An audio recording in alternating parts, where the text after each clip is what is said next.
네. 오전 제 주요 질의에 대한 장관 후보자의 태도에 대해서 간략하게 신상 발언을 좀 하겠습니다. 네, 하시지요. 예.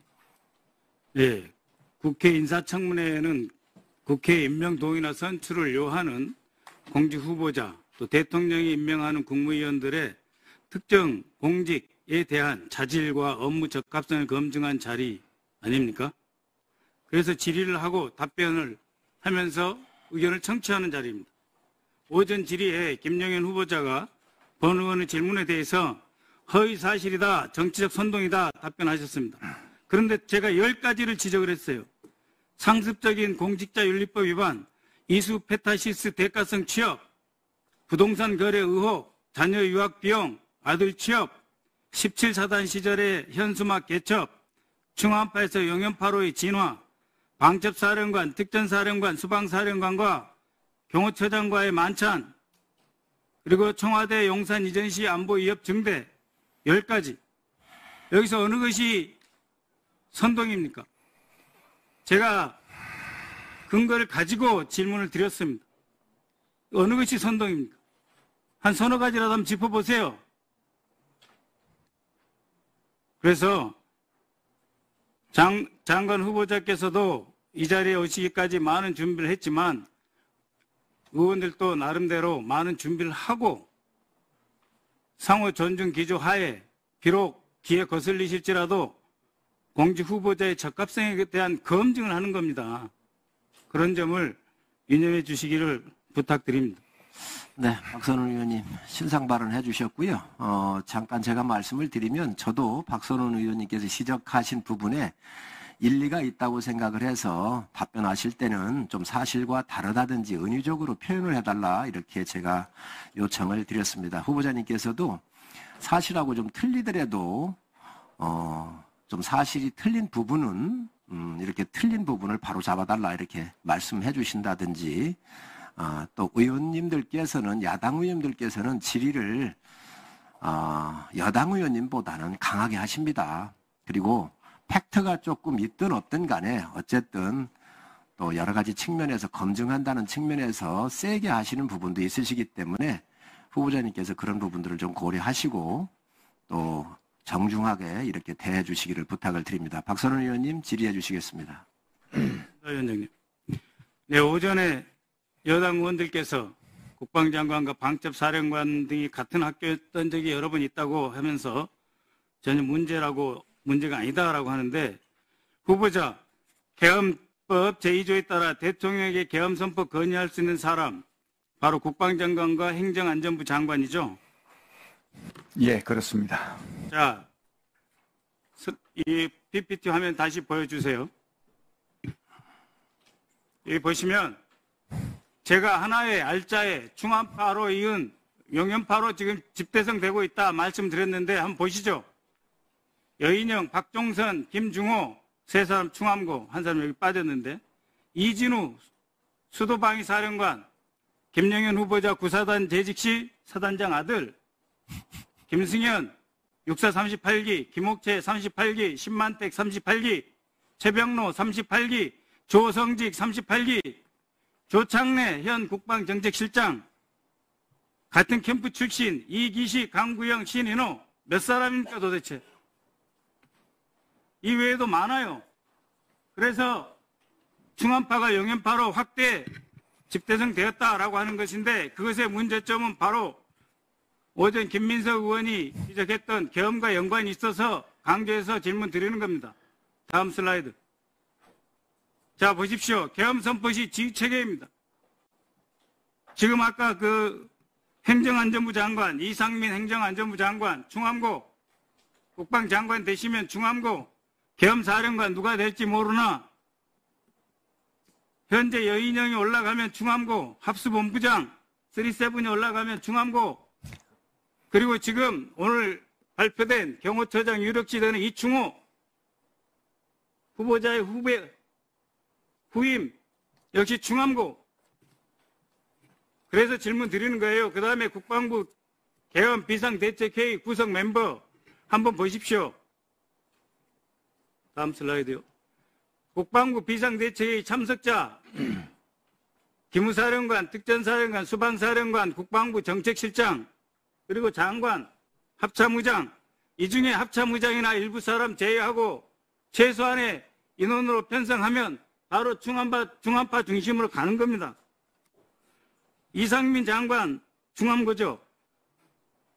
윤석열 대통령 당연히 중함고이시고, 합동수사본부장을 맡을 방첩사령관 중함고, 경호처장 검토 중이라는 이충호 중함고, 다 중함고, 그리고 국방부 비상대책회의 핵심 구성원 그 세 사람, 기무사령관, 특전사령관, 수방사령관 8월 초에 처장께서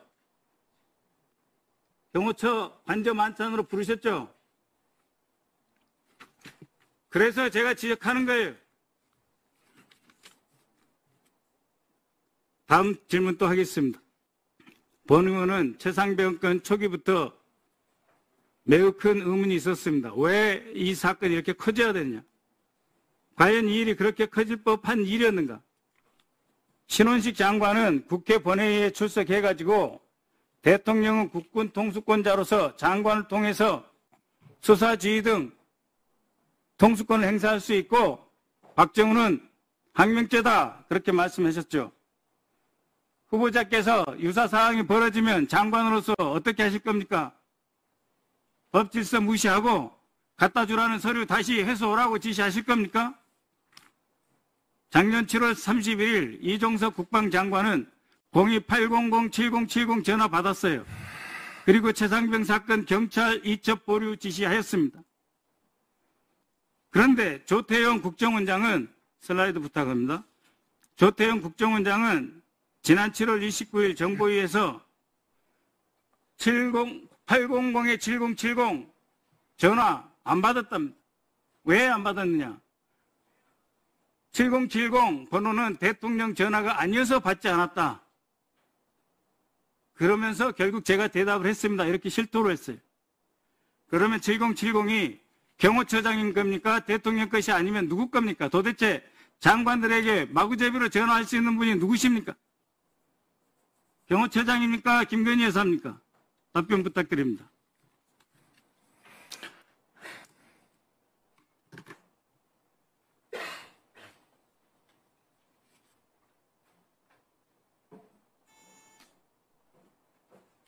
예, 답변 드리겠습니다. 우선 우리 존경하는 박선원 의원님의 의견을 말씀을 존중합니다. 그렇지만 동의하지는 않습니다.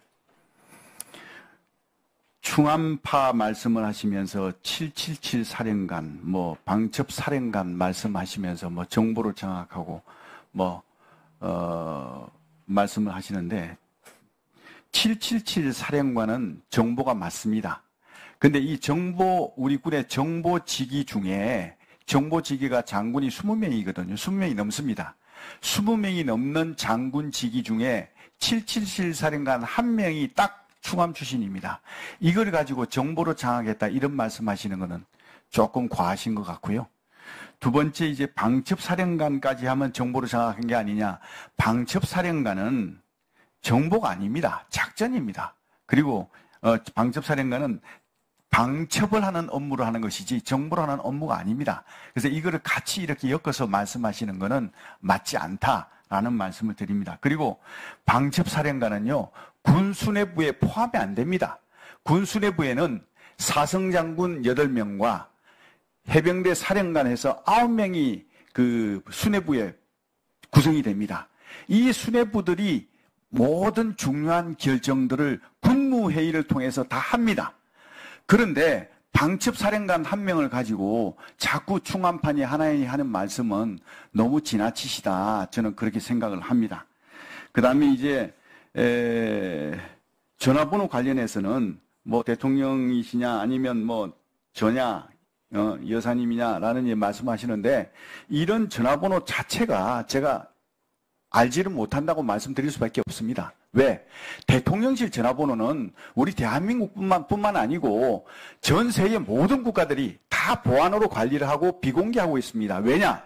이게 공개되면요, 도감청 위협이 바로 생깁니다. 도청 감청이 바로 전화번호 알면 바로 생기는 거예요. 그리고 스미싱을 비롯해가지고 사기 범죄에 이용될 수도 있고요. 또 테러에도 악용될 수가 있습니다. 이런 이유 때문에 이런 어떤 전화번호, 대통령실 전화번호는 전 모든 대부분의 국가들이 다 보안으로 관리하는 거거든요. 우리나라도 마찬가지입니다. 그래서 존경하는 우리 의원님께서도 국민의 한 분으로서 이런 국가 보안상에 대해서는 좀 이렇게 양해를 해 주시면 감사하겠다. 그런 말씀을 올립니다.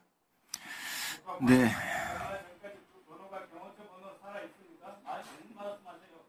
다 바뀌었습니다. 네. 정리해 주시지요. 네네. 자, 박선원 의원님, 예. 필요하시면 이따가